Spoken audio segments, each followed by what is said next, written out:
भारत और दक्षिण अफ्रीका के बीच टी20 का पहला मुकाबला हुआ और भारत ने इस टी20 के पहले मुकाबले को 101 रनों से जीत लिया है। ज्यादा जानकारी के लिए इस वक्त हमारे साथ हमारे वरिष्ठ सहयोगी राकेश रंजन जी हैं। राकेश जी, दोनों टीमों के प्रदर्शन को अगर देखा जाए, भारत ने एक शानदार जीत जरूर हासिल की है, लेकिन पूरे प्रदर्शन को किस तरह से देख रहे हैं आप?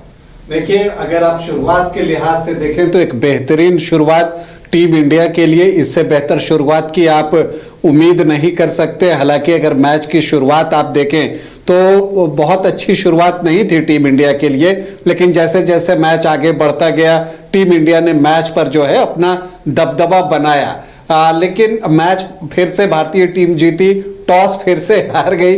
हालांकि आखिरी वनडे इंटरनेशनल में राहुल ने टॉस जीता था, लेकिन टॉस के मामले में भारत जो है वो थोड़ा अनलकी साबित हो रहा है। जब पहला टी20 इंटरनेशनल खेला गया तो दोनों कप्तान बदल चुके थे। भारत की कप्तानी सूर्य कुमार यादव कर रहे थे तो दक्षिण अफ्रीका के कप्तान मार्करम थे।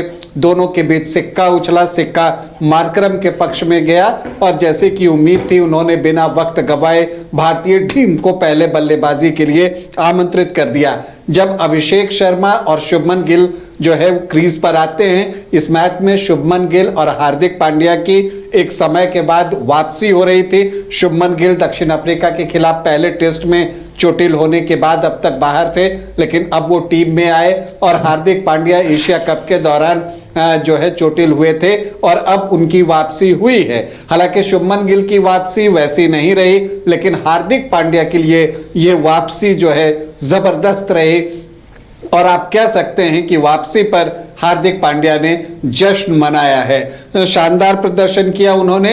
हालांकि अगर आप देखें तो जो भारत की शुरुआत हुई ये अच्छी नहीं रही, सिर्फ 5 रन टीम का स्कोर था, तब शुभमन गिल वापस पवेलियन लौट गए। एक्चुअली पिच को अगर आप देखें तो थोड़ी सी अतिरिक्त उछाल इस पिच पर थी और उससे बल्लेबाज जो है एडजस्ट नहीं कर पा रहे थे और इसलिए भारत के विकेट लगातार अंतराल पर गिरते रहे और रन गति भी तेज नहीं हो पाई, क्योंकि गिल के बाद कप्तान सूर्य कुमार यादव भी जल्दी ही आउट हो गए और फिर जब अभिषेक शर्मा आउट हुए तो लगा कि टीम संकट में है। उस समय भारत का स्कोर 48 रन था 3 विकेट के नुकसान पर। जो पावर प्ले था वहां भारत ने 40 रन बनाए और आप देखिएगा कि जो 9 से 16 ओवर मिडिल ओवर्स की बात है, वहां भारत ने एक रिकवरी किया, 3 विकेट गंवाए लेकिन 91 रन जुटाए और लास्ट में आपको हार्दिक पांड्या ने एक्सप्लोड किया, जिसकी की उनसे उम्मीद थी और उन्होंने जो है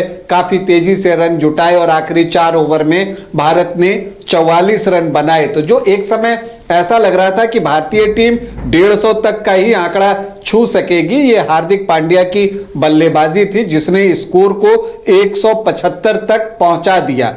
और ऐसी ये पिच थी जहां पर कि तेज गेंदबाजों के लिए थोड़ी मदद थी, तो उम्मीद ये थी कि भारतीय तेज गेंदबाज भी जो है इसका फायदा उठाएंगे। आप अगर देखें भारतीय बल्लेबाजों की बात करें तो हार्दिक पांड्या ने जो है 59 रन बनाए, 6 चौके और 4 छक्का जो है उन्होंने लगाया। 200 से ज्यादा का उनका स्ट्राइक रेट रहा। उनकी जो एक पार्टनरशिप हुई आपको आखिर में जितेश शर्मा के साथ, जिसमें जितेश शर्मा ने भी लगभग 200 के स्ट्राइक से 10 रन बनाए और एक शिवम दुबे के साथ भी उनकी अच्छी पार्टनरशिप हुई 30 प्लस की, जिसने भारतीय टीम को एक रिस्पेक्टेबल टोटल तक पहुंचा दिया 6 विकेट के नुकसान पर 175 रन। जहां तक बात है वो भारत ने जो है वो 41% डॉट बॉल खेले थे और 9 छक्का और 14 चौका भारतीय टीम ने लगाए अपनी पारी में। लेकिन जब दक्षिण अफ्रीका की टीम 176 के लक्ष्य को ध्यान में रखकर क्रीज पर उतरी तो भारतीय टीम को क्या चाहिए था? विकेट चाहिए था और वो काम किया अर्शदीप ने। अर्शदीप इसलिए टी20 इंटरनेशनल में टीम की जरूरत है क्योंकि वो अर्ली ब्रेक थ्रू दिलवाते हैं और इस बार तो एक नहीं, उन्होंने 2-2 विकेट निकाले। पहले उन्होंने डिकॉक को पहले ही ओवर में चलता किया और फिर स्टब्स को भी जो है उन्होंने तीसरे ओवर में वापस पवेलियन पहुंचा दिया और यहां से जो दक्षिण अफ्रीका की टीम है वो बैकफुट पर चली गई और उसके बाद लगातार अंतराल पर विकेट गिरते रहे। हार्दिक पांड्या ने वापसी कर रहे डेविड मिलर को विकेट के पीछे कैच कराया। जितेश शर्मा ने सामने की तरफ डाइव लगाते हुए वो शानदार कैच लगाया। उसके बाद एकमात्र उम्मीद जो बच गए थे वो ब्रेविस बच गए थे, लेकिन ब्रेविस को जसप्रीत बुमराह ने आउट किया।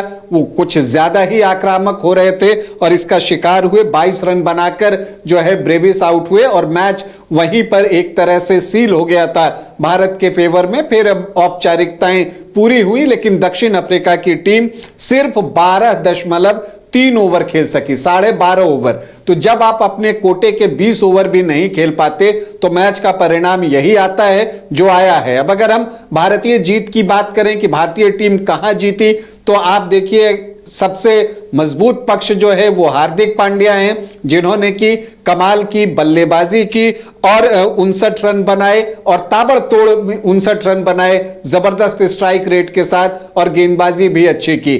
तो भारत के लिए मैच विनर रहे हार्दिक पांड्या। इसके अलावा आप देखें तो अक्षर पटेल की भूमिका भी महत्वपूर्ण रही। अक्षर पटेल ने जो है 21 गेंदों पर 23 रन बनाए बल्लेबाजी में। उन्होंने तिलक वर्मा के साथ एक पार्टनरशिप भी की और उसके बाद जब गेंदबाजी में भी बात आई तो सिर्फ 6 रन देकर 2 विकेट अक्षर पटेल ने लिए और उसमें मार्करम का कीमती विकेट था। वो एक खतरा हो सकते थे टीम इंडिया के लिए, लेकिन उन्होंने मार्करम को बोल्ड किया और फिर बाद में 1 विकेट और भी लिया। तो जो दूसरे मैच के नायक रहे अगर आप देखें तो वो आपको अक्षर पटेल रहे। तो ये 2 चीज आपको दिखता है। इसके अलावा अर्शदीप सिंह वो महत्वपूर्ण रहे, क्योंकि जिस तरह से उन्होंने अर्ली 2 विकेट निकाले उससे दक्षिण अफ्रीका की टीम बैकफुट पर चली गई और वो भारतीय जीत की एक बड़ी वजह आप कह सकते हैं। तो वहां पर जो शुरुआती 3 ओवर में ही दक्षिण अफ्रीका ने 2 विकेट गंवाए,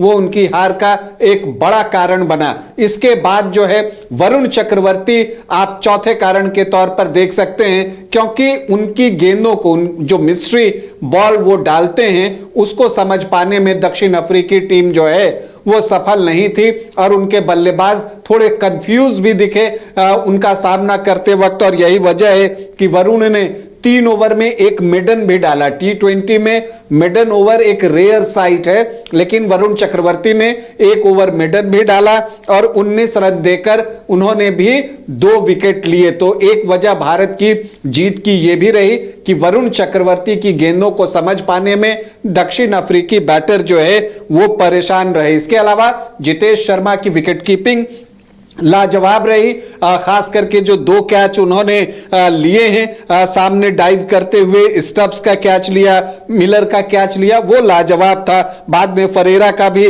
उन्होंने कैच लिया। तो आप देखते हैं कि जो उनकी विकेट कीपिंग थी वो भी भारतीय जीत में एक भूमिका निभाई है उसने भी। तो ये सारी चीजें इस मैच से निकल कर आया है। और जैसा मैंने पहले भी कहा था कि जहां तक T20 इंटरनेशनल की बात है, भारतीय टीम दक्षिण अफ्रीका की तुलना में थोड़ी सेटल्ड टीम दिखती है, दुनिया की नंबर 1 टीम है और T20 विश्व कप की तैयारियों में लगी हुई है। तो उसी तरह से टीम को प्रिपेयर किया जा रहा है। तो एक जबरदस्त जीत, 5 मैचों की ये सीरीज है।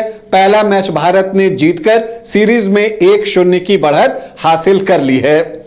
तो वाकई में भारत ने एक क्रिकेट प्रशंसकों को, T20 के प्रशंसकों को एक तोहफा दिया है और एक बेहतरीन जीत हासिल की है। उम्मीद की जानी चाहिए कि जीत का यह सिलसिला आगे भी कायम रहेगा और T20 के सीरीज को भी भारत जीतने का काम करेगी।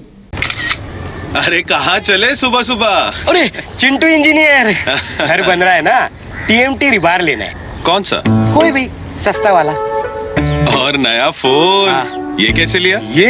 ये स्टोरेज, कैमरा, डिस्प्ले सब चेक करके लिया है। अच्छा, तो फोन के लिए इतना रिसर्च और घर के लिए?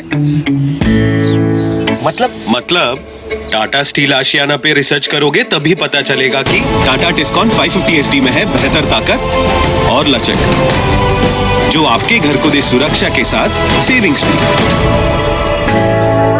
क्या हुआ? पहले रिसर्च करनी है ना। टाटा टिस्कॉन 550 SD, समझदार बने, बेहतर चुने।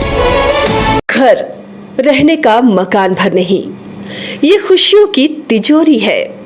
दरवाजे पर दस्तक देता पड़ोस, खिड़कियों से उमड़ आता आसमां, तारों में उलझी ऐसी ना जाने कितनी दास्तां।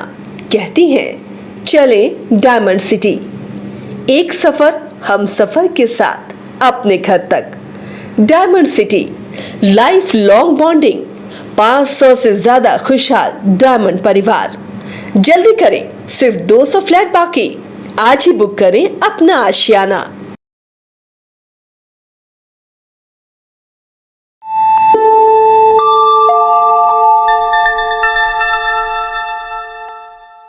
दिया उनके प्रति भी बनती है।